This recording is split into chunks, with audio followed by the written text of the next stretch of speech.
Today is Friday, June 19th, 2020 at 11:02 a.m.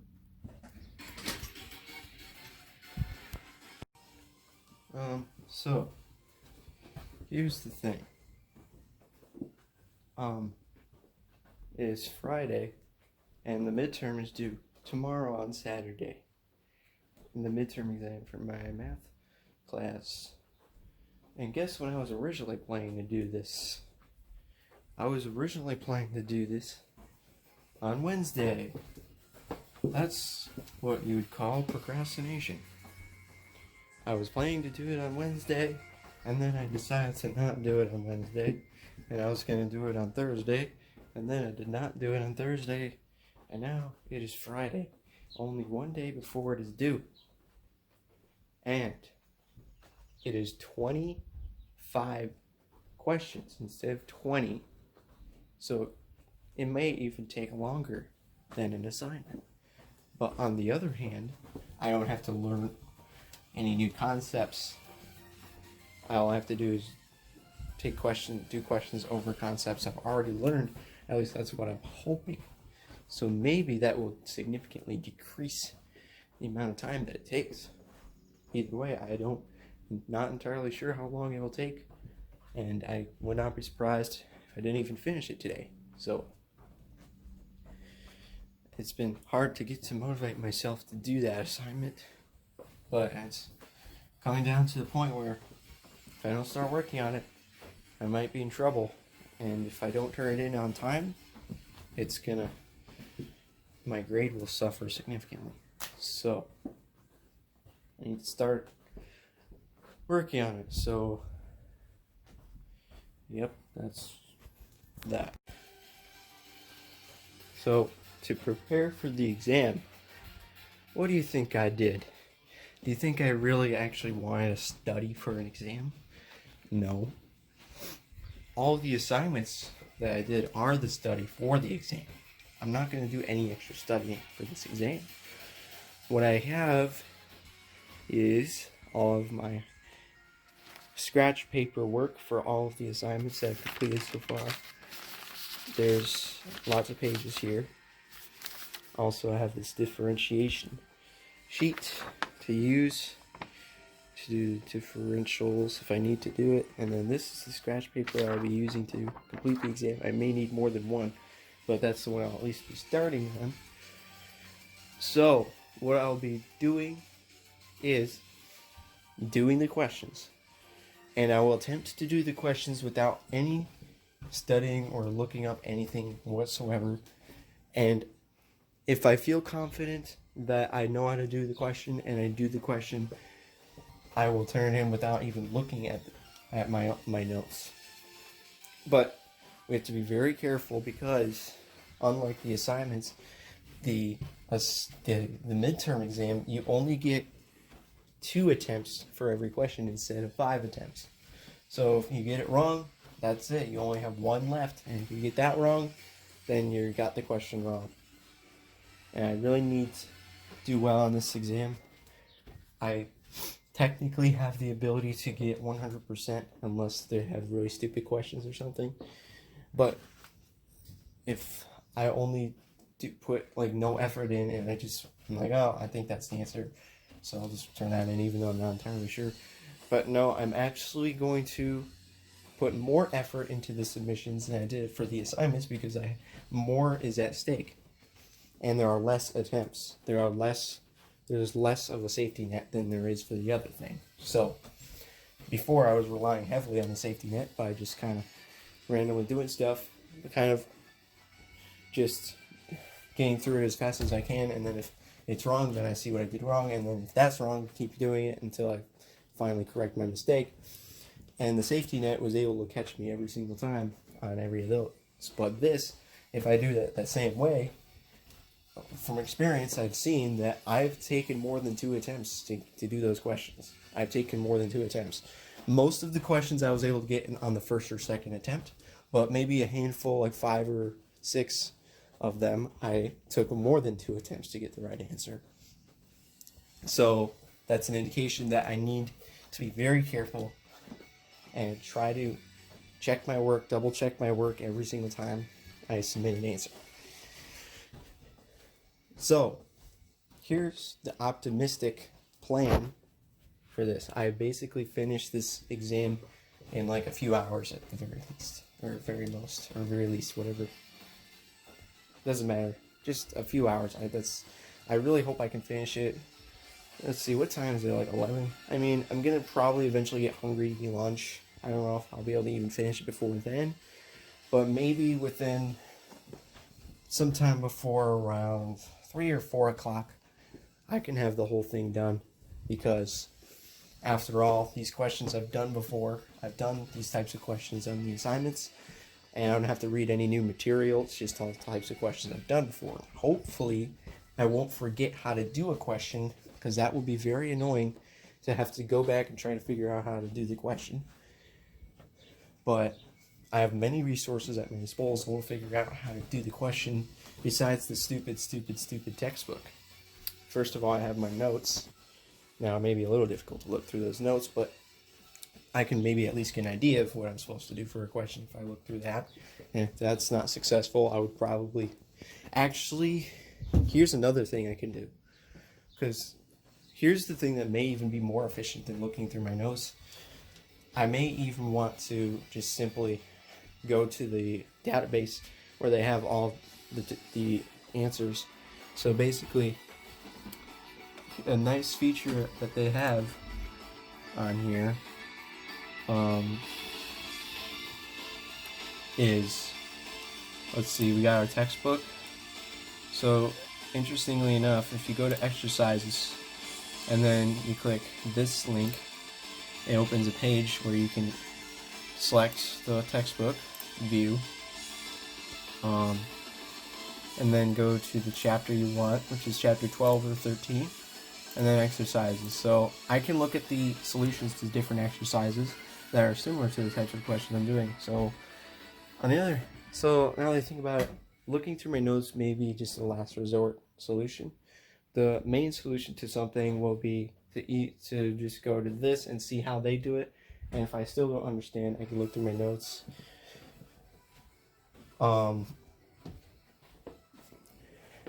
Man, if those two things don't work, I don't know what I'll do. Like, look in the textbook. The textbook really sucks, but it may be the last resort. So that is how I will approach solving questions on the midterm exam.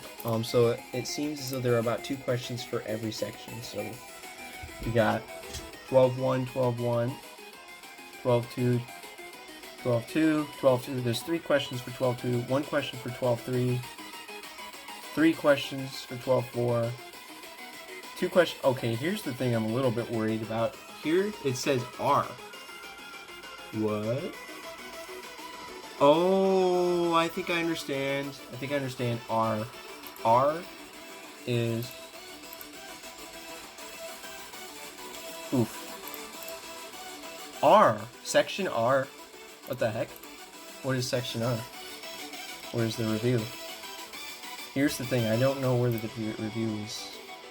Oh, chapter review. Chapter review. That's what that is. Okay. So hopefully those will be fine. Those will be fine to answer those. Okay.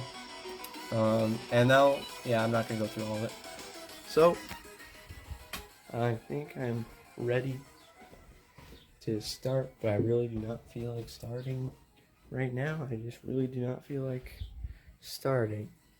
So I am going to continue to procrastinate by saying random things that randomly come to mind until I finally motivated to actually do the exam, which I really do not want to do because I really do not want to do math. You would think that I would like math because I used to say, oh, I just love doing math problems. I don't know if it's the fact that I just simply don't like doing math problems, or if I do like doing math problems, but not under high pressure situations such as a midterm exam or an assignment that's due. But whatever the case is, I really do not feel like doing this right now, and it's gonna take forever.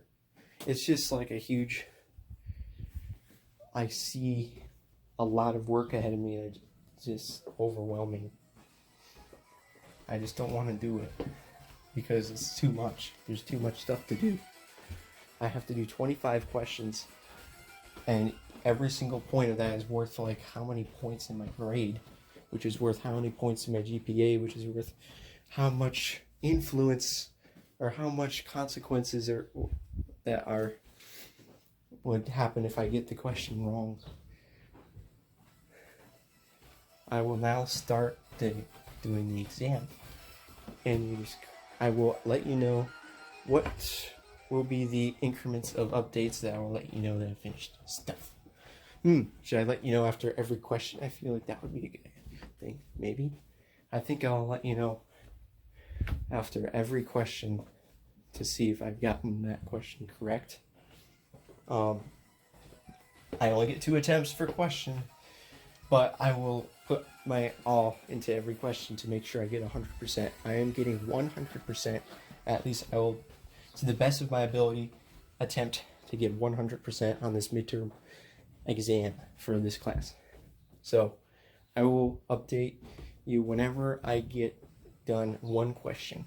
And before I would update you, I know I'm rambling on, but I just need to mentally prepare for this. I don't know why. It's just before I would update you every time I finished, one section with a few questions, but this time I'm going to update you every single question, because every question counts and is worth lots of points and worth lots of, it's very, what would you call it? What would you call the term where it's just like, it has a lot of weight on it? Every question is one little factor that, or not one little factor, but one significant factor that will determine the grade in this class and my GPA and everything else. So I will let you know when I've finished the first question. It is currently 11:15. It is now 11:42. I have finished the first question. I was very worried I would get the part D incorrect, but I got it correct. I got all of it correct. I had to look up a couple of things relating to, what the heck is when you what's a cosine theta minus pi, but it actually turns out that when you figure stuff out, sine theta minus pi is equal to negative sine theta, and cosine pi minus theta minus pi is equal to negative cos theta. But I don't know if they would have cared if I put it with the unsimplified version, but it doesn't matter. So now I'm done with number 1, and unfortunately I cannot continue because I need to go take my sister to work, and I was going to do that. So I'll be back at some point. It's currently 1:05. Yes, that's how long I went without doing homework. So yeah, I went to my mom's house and had some lunch, and then drove Chloe to work, then came back, and that's how long it took to do all that stuff. And yeah, I also had to pick up our dog Jack. So here he is. So yeah, now I gotta do some homework. I actually have to do a midterm. I have to finish the midterm. Well, so I have to finish that midterm. I've only done one question. Good job, dude. You've done a grand total of 1 question. That's so many questions. I now have to do 24 more questions. So I will now do 24 more questions, and it is 1 something. I will do the second question. The first question, man, it took a little bit, but I got that question. Dude, it's only the first question. How could it have taken that long to just do the first question, which was supposed to be easy?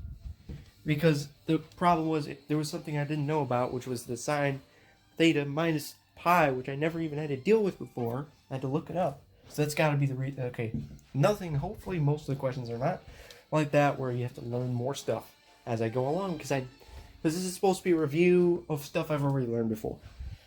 I mean, I probably learned sine of, pi minus theta, like pre-calculus, but that was like a million years ago.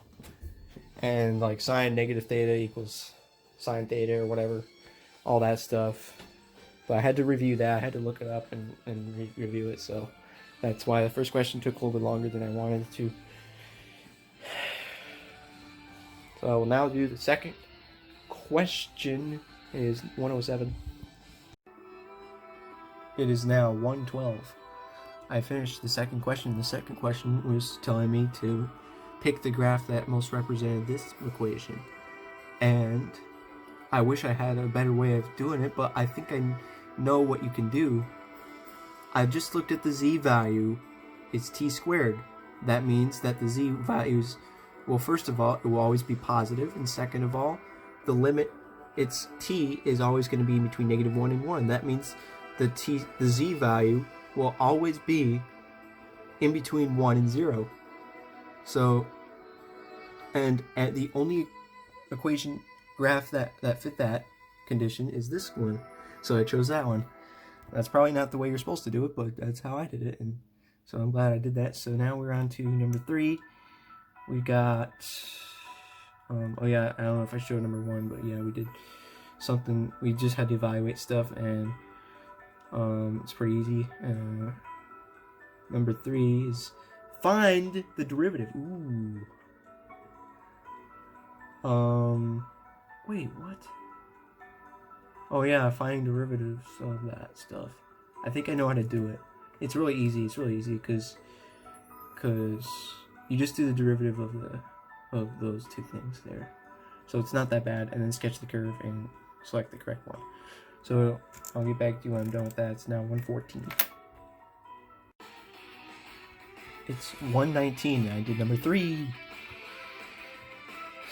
Oh, 6 out of 6 points. Wait a minute. Each question is worth way more points than I thought. What?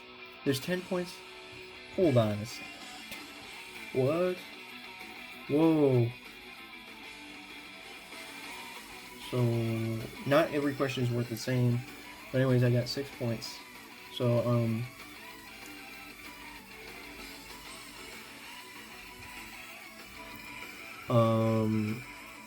yeah, I just had to do derivative of et, derivative of e2t, and then plug on numbers, and then kind of guess on this. I plugged in y equals x, e to the x on my calculator, and it looked a lot more like this graph. And I knew that it had to be 1, 1 for rt0. So it was between this graph, and this graph looked more like the calculator. So I clicked this, and it was correct.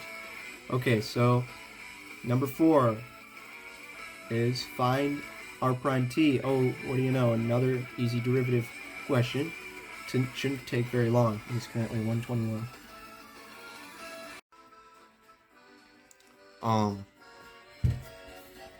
It is now Saturday, June 20th at 8:05 a.m. Whoops! I did not finish question 4. So yeah, well, sorry. I mean, who am I saying sorry to except to myself? But it's fine. The assignment is due. The assignment is due tonight. I can finish it. Dude, it will only take like a few hours. Dang it, I don't even want to work for 3 hours, let alone however long it may actually take. Dang it. It's so easy though, seriously. The next question is just do a derivative of arcsine and arccosine. It's so easy. Come on.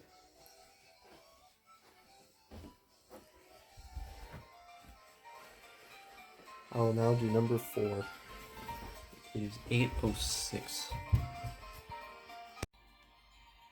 It is now 9:51. And I finished all the questions up through 8. I was gonna let you know after every question, but my phone was sitting over there on my bed charging, so I decided just to keep doing some more questions. So let's go through these. how are these questions up here? I can't remember where I started. Was it number 4? Today at least I started on number 4. Simple derivative.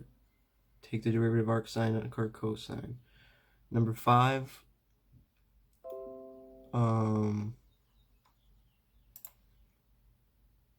So number 5, let's see, what did I do for that one? You just did the derivative, and then you did the derivative again, and then you multiply it together. That's pretty simple. Number 6, I got it. I was very worried on number 6 because I entered in the answer for VT and I got it wrong first try. And remember, you only get 2 attempts, so I was really scared that I'd get it wrong, but I got it right. So I made a mistake where when you do an integral, you have to add plus c, and then to get the plus k, you actually you equivocate j plus k equals, or no, you do j plus k equals negative sine 0 I plus cosine 0 j plus c, and then you solve for c, and the c equals k, so you put the k, so that's what I do wrong. And then RT, and you do the same thing for the R, you do another integral, and then you find c, and you end up with c equals 0, and then you plug in the 5, and you get cosine 5, blah blah blah blah. So that one had a little bit of trouble, and then I was able to get it. Number 7. What happened on 7? It wasn't too bad. So for t, for the unit tangent vector, I didn't notice this in my... I tried to look through my notes to find the equation for it, but I didn't notice it was all the way up here in the corner. So I actually kind of had to look at the answer key right here. But now I know that to do that, you do this equation for t, and that was not too bad. And then came number 8. That question took probably about 1 hour, and I am so glad that I got the answer correct after doing tons and tons of algebra and simplification where I could have easily made mistakes for 1 straight hour, and I ended up with the right answer. I'm so excited about getting that one right that I will show you what I did to get the right answer. So, as you can see, it takes up the entire bottom half of the page for the amount of work I had to do. Unfortunately, I started off in the wrong direction and I had to start over, but after that point it was okay. So first of all, what the question is asking is to find the principal unit normal vector to the curve at the specified value. So the first thing you need to do is find the derivative vector. So derivative vector is quite simple. You just get I minus 6 over t squared j. And then here's where I started to do it incorrectly. You cannot plug the 2 in right away because you have to do another derivative later. So you can't plug in numbers until you've done all of the derivatives. So all of that right there, that was incorrect because I'm not supposed to plug a 2 in. So we'll just have to ignore all that. And I realized my mistake right when I got to the t2, because when you just take a derivative after you've plugged in the numbers, you end up with like 0, and that's not right. So what I had to do was, instead, I had to start all the way back to the r prime t. So the r prime t is equal to that, and then tt is equal to that divided by the absolute magnitude, or whatever it's called, of that. So you put that on the top, and then underneath you do square root of each individual part squared. So 1 squared is 1, 6 over t squared is 36 over t4, and it's all square root. And then I tried to simplify that so that for the next step, because the next step after that is to take the derivative of that. Now, taking a derivative of a fraction is very annoying. So you want to simplify the fraction. So you do a bunch of simplifications techniques, such as first of all, to take the derivative of a vector, you need to separate the I and the j. So the I and the j are separated here, and then what did I do after that? I tried to simplify the fractions to make them easier to take a derivative on them. So eventually you get oh, I think I know what happened. So here it is. So here's the final answer for tt before you do a derivative of tt. So it's 1 plus 36 over t4 to the power of negative half I. So it may be weird to put it to the power of negative half, but it's actually easier to take a derivative if you have it like this. And then minus 6 t4 plus 36 to the power of negative 1 half j. Then what you do is you take the derivative of tt, and then t prime t, you take a derivative and you end up with a bunch of stuff here you have to simplify. So, but in the end, this is it. This is just the derivative of t prime t. Now, it would be nice if you could just leave it like that, but the next step requires you to do other things with this answer, in which you would probably want to simplify it. So the simplification process of this alone probably took like 20 or 30 minutes because of how complicated it is. So let's see what we have. We have some constants like negative 144 and negative half, and negative 6 of 4 and negative half. So what I did was I multiplied all the constants together, so that you end up with a 72 on that side, and then on this side you have a 12. Then the next thing I did was oh, actually that's it. So that's pretty much it for that. So t prime t is equal to that. So that's as far as you get for t prime t. At this point you can now plug in the 2, which I thought I could have done earlier, but I messed up and I wasn't supposed to. So you plug in the 2 for the t, and then what do you know, 2, it's really easy. Well, it's not that easy, but you have 72 over 2, 5, and then 36 over 2 to the 4 to the power of negative 3 halves. So that power was very annoying because it made everything more complicated, but that's just how it is. And then the other one is 12, 2 to the third, and then 2 to the fourth plus 36 to the power of negative 3 over 2. So you have all these numbers. You're basically just working with constants here, but the main issue is that here's the thing. I probably didn't have to do all that simplification. I probably could have just made it into a decimal number, which would have saved me so much work. But the problem is, I don't know if the book wants me to write it as a decimal because they like me to write it as an exact answer. But on the other hand, what if I wrote it as a decimal? If I wrote it as a decimal, maybe they would have accepted the right answer and I wouldn't have had to do all that complicated work. But I don't know that, and I don't want to risk it, because if I risk 1, then I only have 1 left, and I really don't want to get the question wrong. So it was probably the right idea for me to turn it into an exact answer like I did.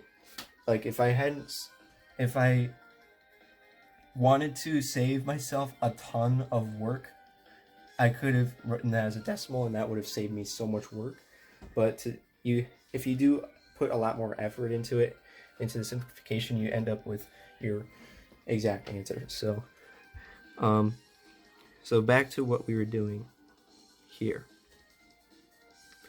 So we have that, and then so what I did was you can simplify all the 2 to the power of something. So 2 to the power of 5, 72 divided by 2 to the power of 5 is 9 over 4.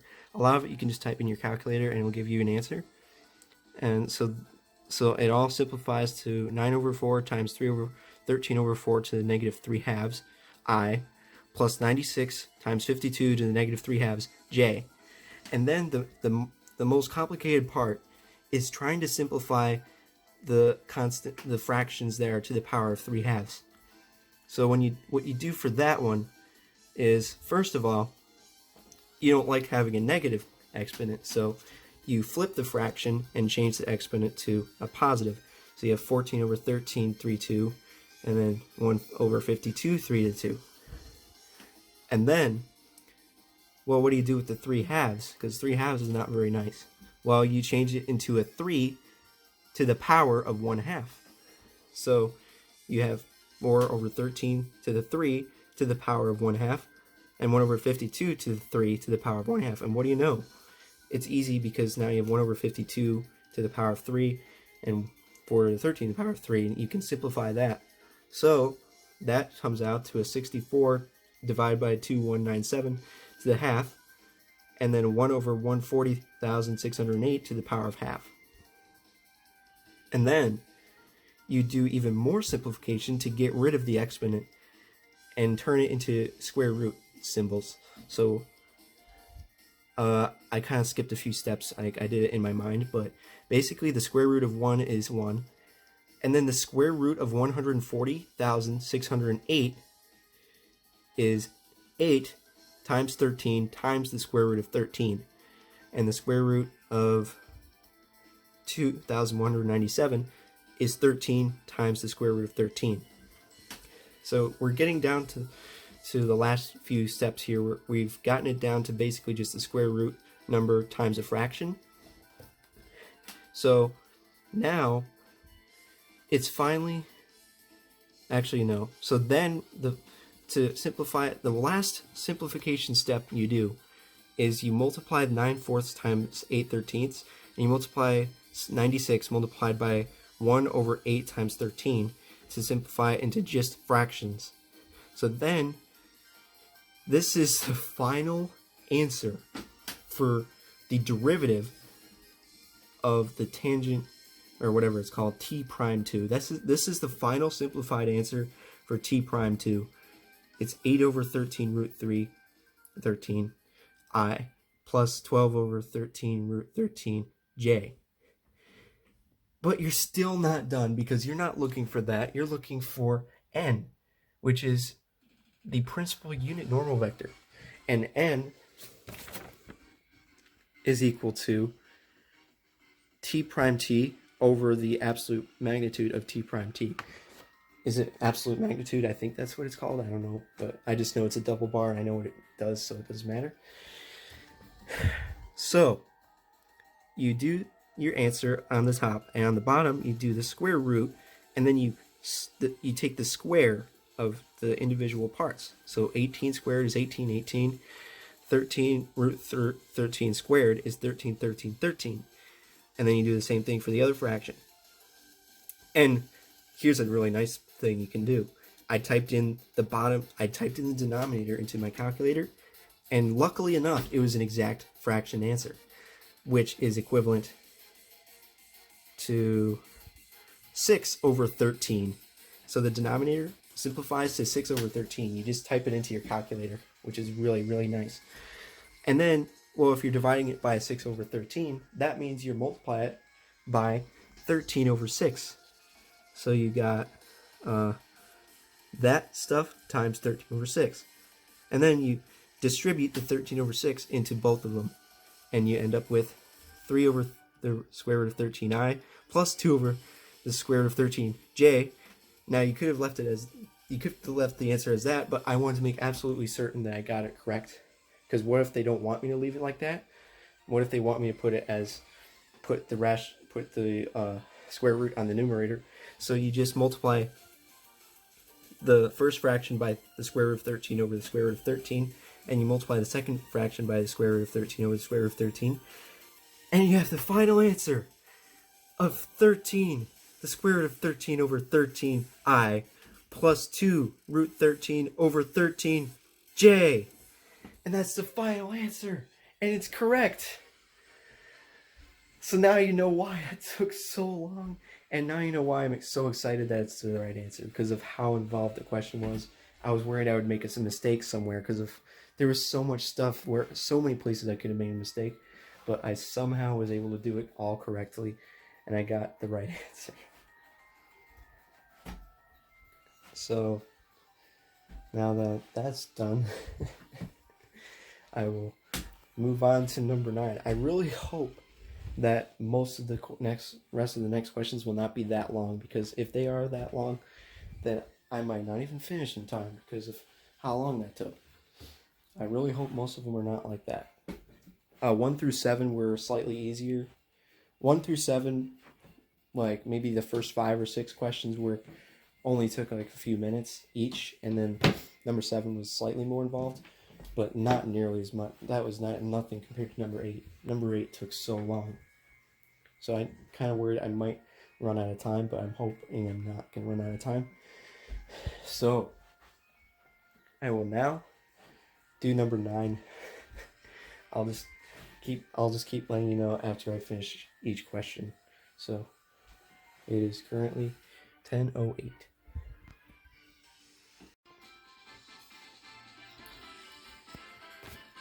It is 11:57. It took how long to do number 9? I don't even know. Oh my gosh. Look at this stupid question. Okay. I'm not going to explain the whole thing like I did the last question. But look at this. Look at all that. And you know what the final answer was?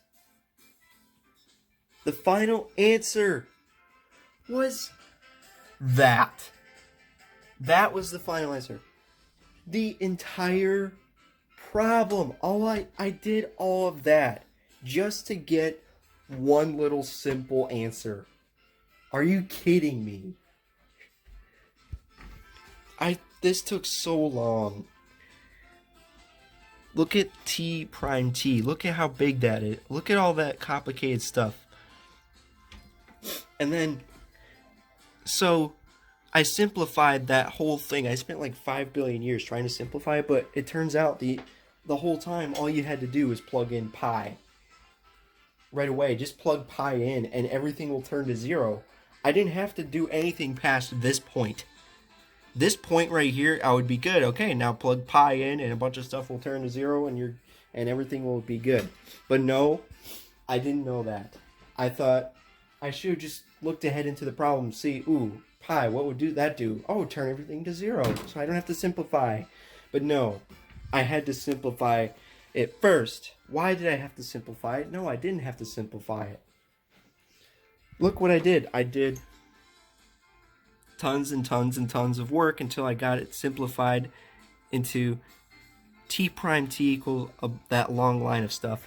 But I didn't have to do that. All I had to do is plug the pi in, and you end up with 3/2i, and then you do the tangent normal vector to... So, I mean, not tangent normal, it's the principal unit normal vector, and then that turns into just I. When you do divide by square root of 9/4, it's divided by 3/2, and it cancels, and it's I. Oh my gosh. Okay.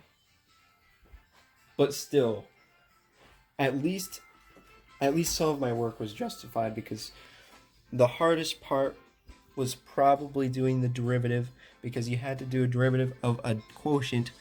Now, you maybe could have turned into a product, but still, doing a product rule is not that much better than doing a quotient rule. So I just did the quotient rule and got this ginormous derivative. And if I had plugged in pi, you would have realized that cosine 3, every single term had either a cosine 3 pi or a sine 3 pi, and a sine 3 pi equals 0, and a cosine 3 pi equals -1. So you could have just gotten like -1, 0, -1, -1, or no, 0, 0. Everything would have turned into easy stuff, but no.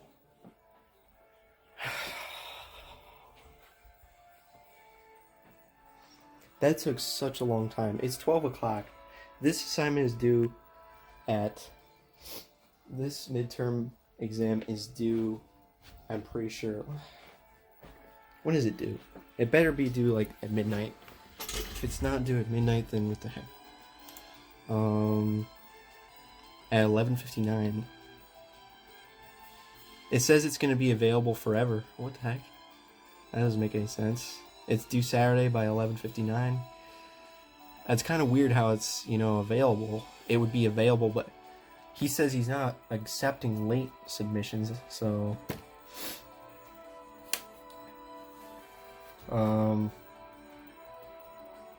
And yeah, so...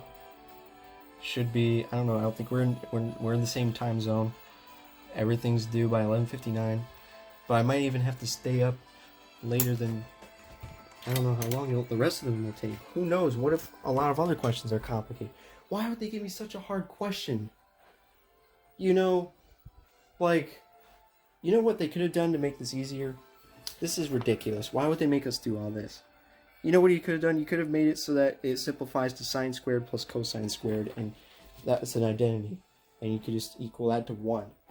So that you didn't have to make us do a super, super complicated derivative that's completely unnecessary. And makes the midterm exam take hours and hours and hours and hours. A midterm exam, most people who take a midterm exam, they sit at a desk for 1 or 2 hours and do the problems and turn it in. It takes 1 or 2 hours. But no, this midterm, guess what? You're online. You're at home. You have all day. And we're going to make you work all day. Not just all day, but several days, all day, to get this done. We're going to make you do these super, super ridiculous, complicated problems so that you sit there forever doing tons and tons of useless work just to finish 1 or 2 problems. That's number 8 and number 9. That is number 8 and number 9 right there. Both of those problems were stupid, ridiculous, long, complicated problems. I got the right answer for both problems, but I'm not feeling very good mood right now because it took me how long? How long I've been working that? Since like 8 o'clock? It took me like 4 hours just to do 2 problems. I don't know. Did I start at 8? I think I started. Doesn't matter. I don't even know if I'm going to finish the midterm at this rate. Am I even going to finish it? Are all the rest of the questions going to be easy, or are there going to be a couple more hard ones, or all the rest of them are going to be hard? What's going on? I might not even finish it on time. What if that happens? Would the teacher even let me have an extra day to finish it? I don't even know. A midterm exam is not supposed to take this long. Most midterms take 1 or 2 hours. It's an exam. The exam doesn't last this long. Maybe assignments, sure, you can just give me a billion questions to do for assignments that take forever, but a midterm?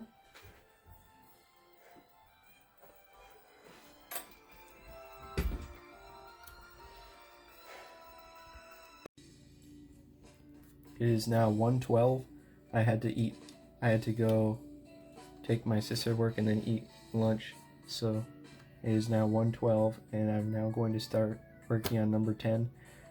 It is a vector, the position of the baseball, represented by this vector. Find the arc length of the trajectory of flight of the baseball. Arc length, I think it's just some kind of formula or equation that I need to use. Let t equal 0 represent when the ball is hit. Let j equals 0 be the ground level. Round your answer to the 1 decimal place. So I am predicting that this question will not take very long, but I don't know. But luckily enough, it's an odd numbered question, so I can look at the solution if I need to. So I'll let you know when that's done. It is 1:13. It is 1:46. I got the correct answer for number 10. All you had to do was a derivative, and then you had to figure out, set something equal to 0, and then do a quadratic equation, and then type an integral into your calculator, and then you get the answer. So, number 11, I'm feeling slightly annoyed because now I'm doing a question that I have not learned how to do because it was not covered in the assignments. It was not covered in the assignments. This number 11 it was not covered in the assignments of how to find the curvature of the plane curve at the given value. But guess what? I have the answer key right there, and it will tell me how to do the question. I'm not copying the answer, that I'm not cheating. I am looking to the solution so that I can learn how to do the thing that you didn't even tell me to learn. The assignment did not include this type of question on it. So I have every right to learn it in a more efficient way. So I will now do a number 11. It is 148. It is 153. I finished number 11. Hold on. To find the curvature, you just do, wait a minute. Yeah, you do the absolute magnitude of the derivative of the tangent, whatever, blah, blah, blah, blah, that thing, that's easy. And it turns out that t prime t is equal to 0, so it's just 0. So, number 12 is this. Represent the line segment from P to Q by a vector, by a function, and then represent it by a set of parametric equations. Okay, so yeah, I will try to figure out myself, but I'm gonna definitely rely on the answer key to make sure I'm doing it right. And again, I'm not cheating here. I'm doing it myself. I'm not just looking for the answer online and entering in the answer. I could do that if I wanted to, and I would be able to get this assignment done in a matter of, I don't know how many minutes, but I'm doing each question individually. And besides, those aren't even the exact numbers, so I wouldn't even be able to do that anyways. So I'm going to now do number 12. It is 155. I have finished. It is 2:10. I have finished number 12. So it was somewhat simple. Apparently you could do it a number of different ways, like however you want. There's like an infinite number of correct answers, but I kind of just followed the lead of this solution here. So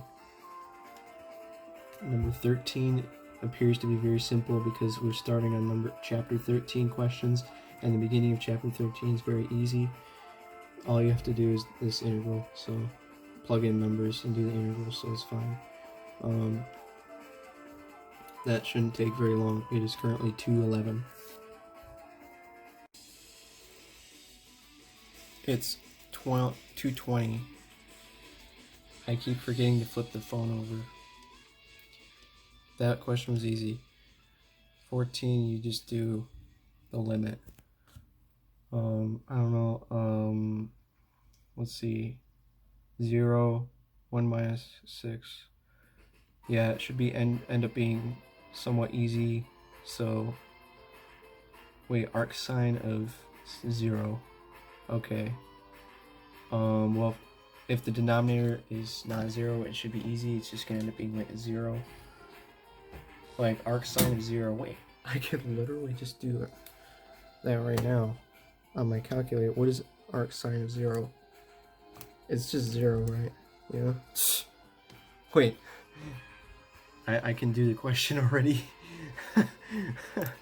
0. It's 0. Okay, watch it. Watch this be wrong. Here's a little taste of what I'm doing. So 13 to number 21. Go to chapter 13, go to section 2, go to number 21, and it should just be 0. Yep, what did I tell you? So, submit answer. I only do that just to check to make sure. And that's correct. And discuss the continuity of the function.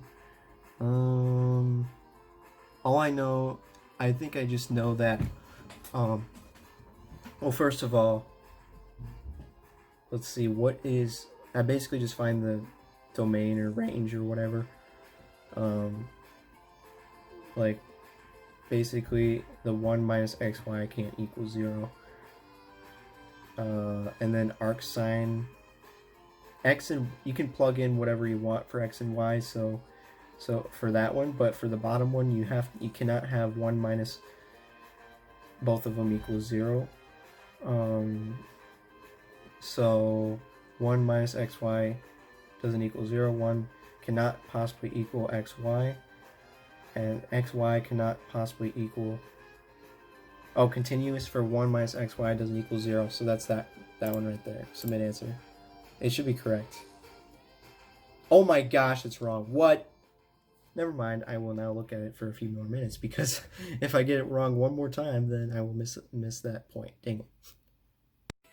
Okay, I was really stupid. Actually, it turns out you can't just plug in any number for xy for arcsine, because arcsine, if you do go over the number 1, then it doesn't work. So you have to be in between 1 and -1 for arcsine. So, how does that even make sense? Sine,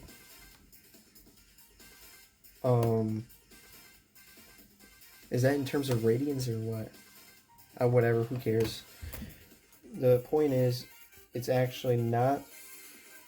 This is true. The one I checked, but is true, but also this at the same time, it's true that the absolute value of x times y, it has to be less than 1. And that also just happens to satisfy this condition. So, this better not be wrong. I'm gonna be so mad if it's wrong. Okay, it's not.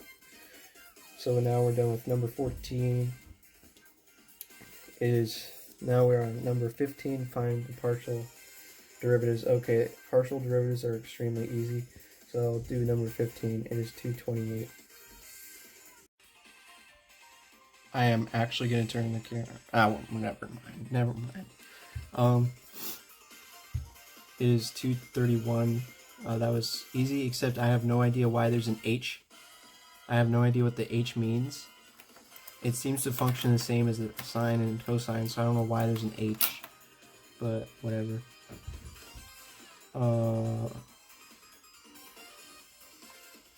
Number 16 looks extremely easy as well. The total differential, I remember doing that, but I don't remember exactly how to do it. But yet again, you can easily just look 13.4, exercise number 7, and how do you do a total differential again? I'm pretty sure you do the partial differential first, right? Wait, what? 13.4.7. You do dw. Oh, whoops! They don't actually show you the formula. I'm guessing it's like partial. Oh yeah, you know what? There's a formula for it in my notes, so I'll have to just look for it. But it's gonna be really easy. It just involves a bunch of partial differentials combined and stuff. So that'll probably only take like 10 minutes or something. So it is 233. It is 244. I'm done with number 16. It was very easy because you just do partial derivatives and then you add the dx and the dy and the dz. So number 17 is another full derivative. Full? Is that what it's called? Total differential. And it's a chain rule thingy, which is this right here. It's very easy. It's kind of a stupid way to solve it, unless, I don't know, maybe it's useful for some things. If only the stinking camera would focus. But it's that. because the second way of doing it is so much easier, but the first way is just really, really stupid and long.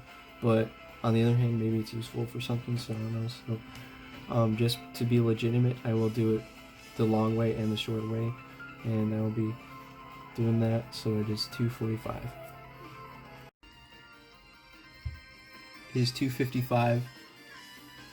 I did number 17. It was easy, just as I was expecting. I did it the 2 separate ways and got the same answer both times. And then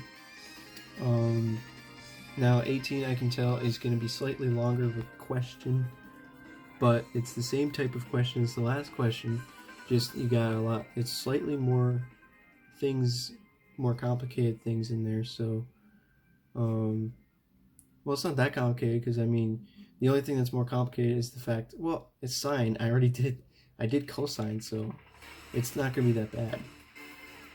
Oh wait, oh yeah, it's like an extra level, because instead of a t, just having a t, you also have an s. So yeah. Anyways, I expect it may take me like 20 minutes or something to do that one. So I'm now gonna do that one. It is 2:56. It is now 3:10. I finished number 18. It was actually quite easy. Not even as hard as I was expecting, because a lot of things were the same as a lot of other things. Basically, they just made it really simple. But anyways, number 19. I also looked over, and it looks like it's gonna be quite easy, because it's just find a gradient, and a gradient, all you have to do to find a gradient is do partial derivatives. So yeah, I will do number 19. It probably will not take very long. It is 3:10. It is now 3:19, and I finished number 19. Whoops, I am now about to do other things, so whoops.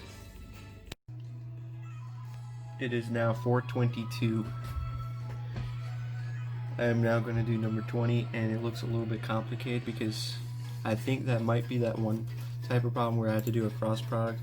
But I basically just have to find 2 little gradients and then do a cross product of the gradients and then do random crap, and then I think that's how I do it. So it could take a little bit of time. I'm not sure how long. So it is 4:23. It is 4:36. I finished number 20.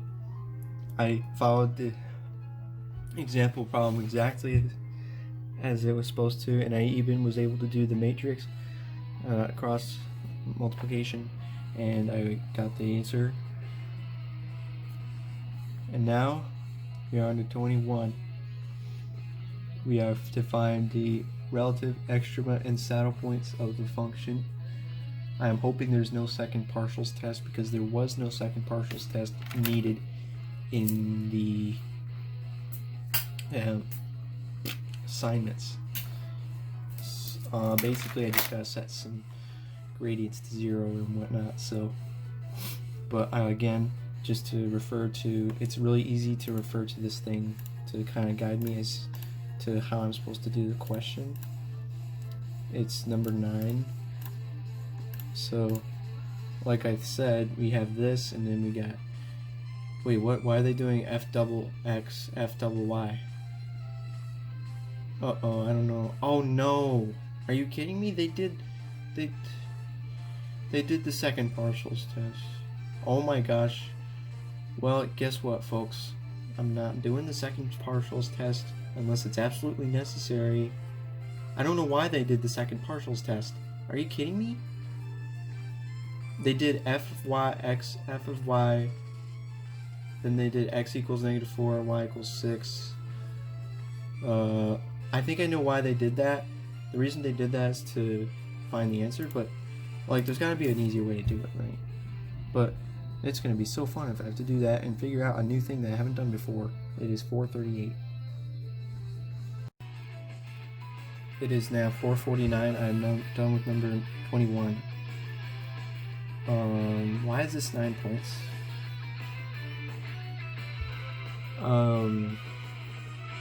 So here's the thing. Well,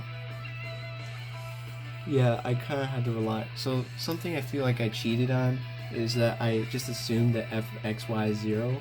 I don't even know what fxy is.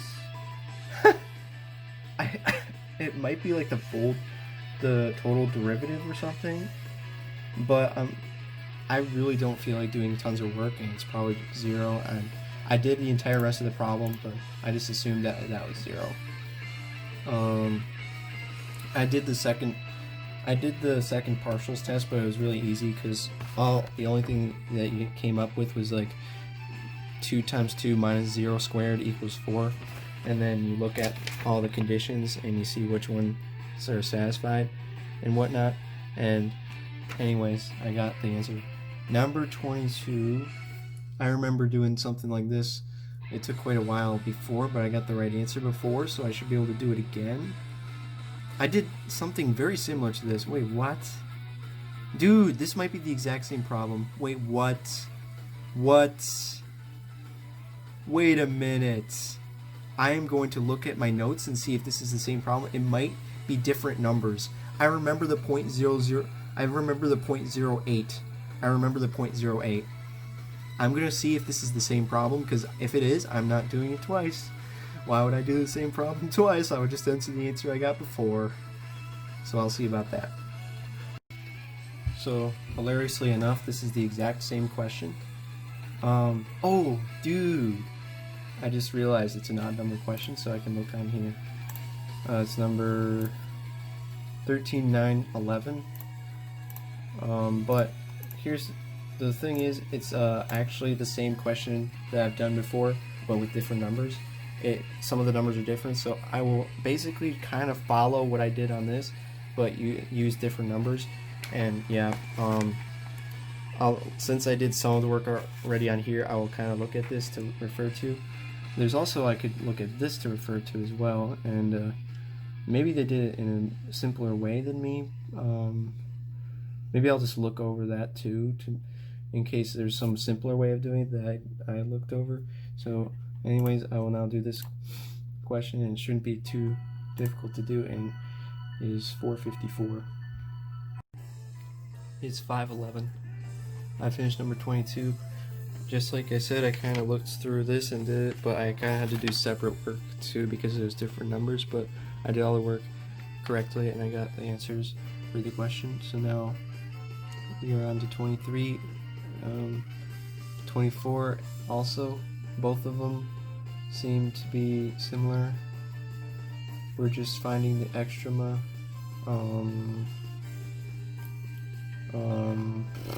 Wait, hold on. Maximize, minimize.